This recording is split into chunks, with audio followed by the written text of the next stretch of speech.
कल्पना कीजिए, अनंत आकाश में सन्नाटा पसरा है। धरती कांप रही है अधर्म की जंजीरों से।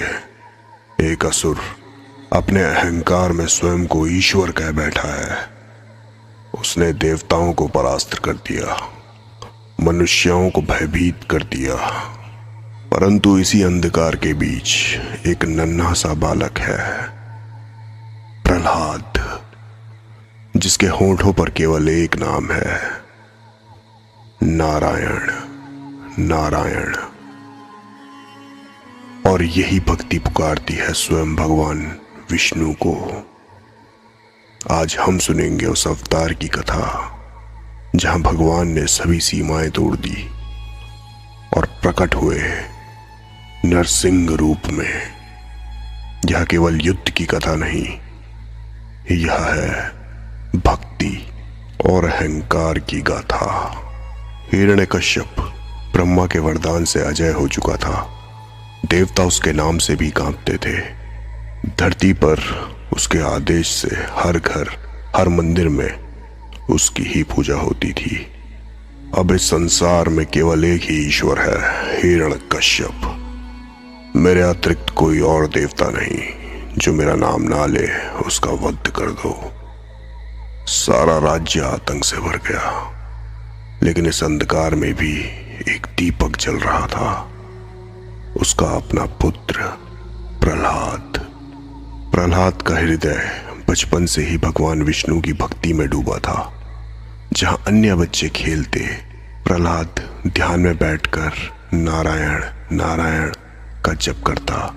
गुरुकुल में भी गुरु ने पूछा, पुत्र, किससे प्रेम करना चाहिए, किसकी सेवा करनी चाहिए? प्रहलाद ने भोलेपन से मुस्कुराते हुए कहा, गुरुदेव, सबसे बड़ा प्रेम भगवान विष्णु का प्रेम है, क्योंकि वही सबके रक्षक हैं। जब यह बात हिरण्यकश्यप तक पहुंची तो वह क्रोध से कांप उठा। हिरण्यकश्यप ने प्रहलाद से कहा, पुत्र, तू मेरा अपमान करता है। मैं ही भगवान हूं, विष्णु को भूल जा। प्रहलाद ने शांत सुर में कहा, पिताश्री, आप मेरे पिता हैं, परंतु भगवान तो केवल विष्णु हैं। वे ही सृष्टि के रक्षक हैं। और तब हिरण्यकश्यप ने निर्णय लिया, अगर यह बालक मेरी बात नहीं मानेगा तो मैं इसे मरवा दूंगा। हिरण्यकश्यप ने प्रहलाद पर बहुत सारे अत्याचार किए।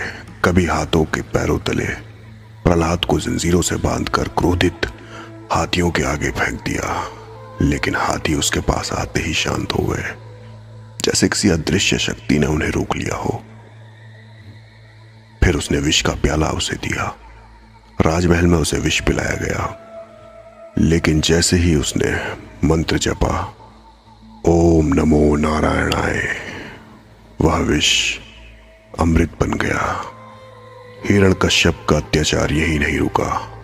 उसने प्रहलाद को सांपों की गुफा में रखा। उसे विषधर सर्पों की भारी गुफा में डाल दिया गया, परंतु सर्पों ने उसे काटा नहीं, बल्कि उसके चरणों में लौटने लगे। अंत में उसने अपनी बहन होलिका की गोद में बिठाकर उसे आग में झोंक दिया।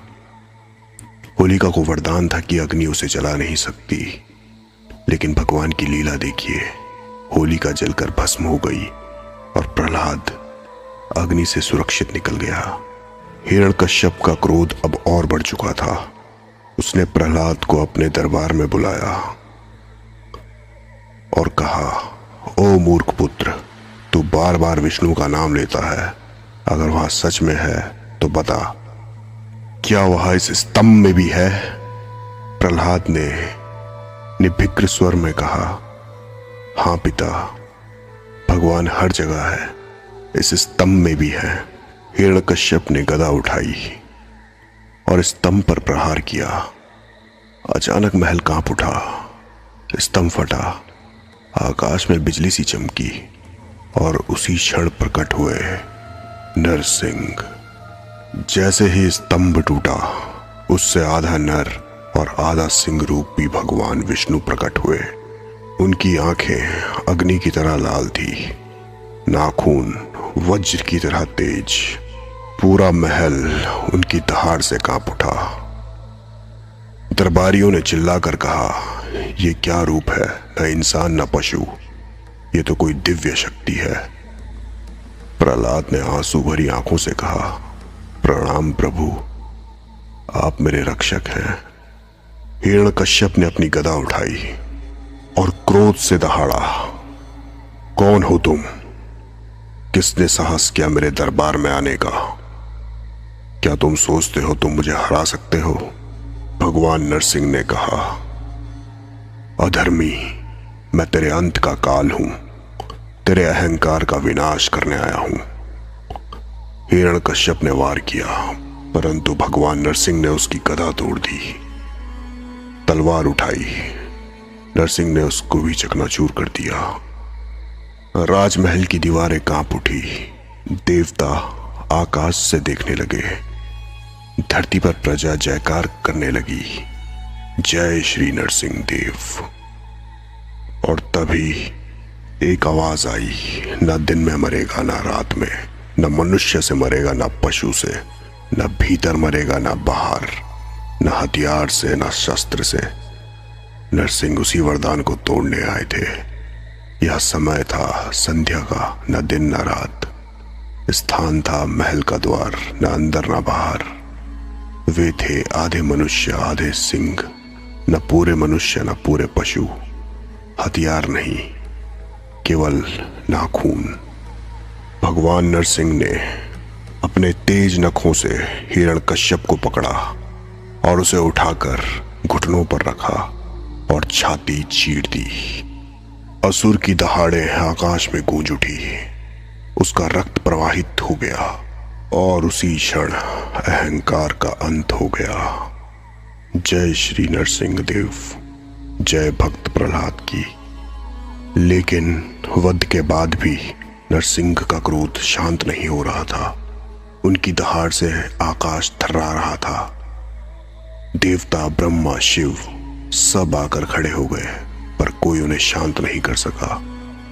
तब नन्हा प्रहलाद आगे बढ़ा। वह भगवान के चरणों में गिर गया। प्रभु, अब शांति कीजिए। आप मेरे लिए आए, आपने मेरा रक्षण किया।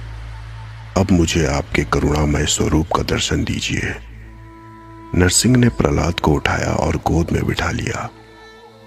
उनकी दहाड़ अब मुस्कान में बदल गई। क्रोध शांत हो गया।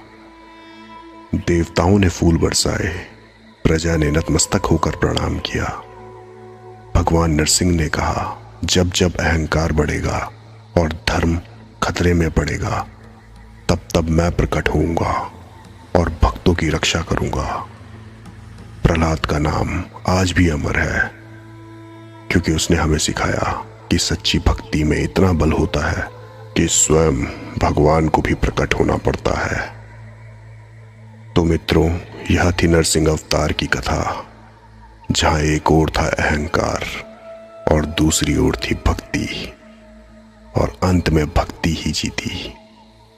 आज भी अगर आपके जीवन में अंधकार है, भय है, तो बस पूरे विश्वास से पुकारें, नारायण नारायण, और देखिए कैसे भीतर का स्तंभ टूटेगा और वहां से प्रकट होंगे आपके अपने नरसिंह।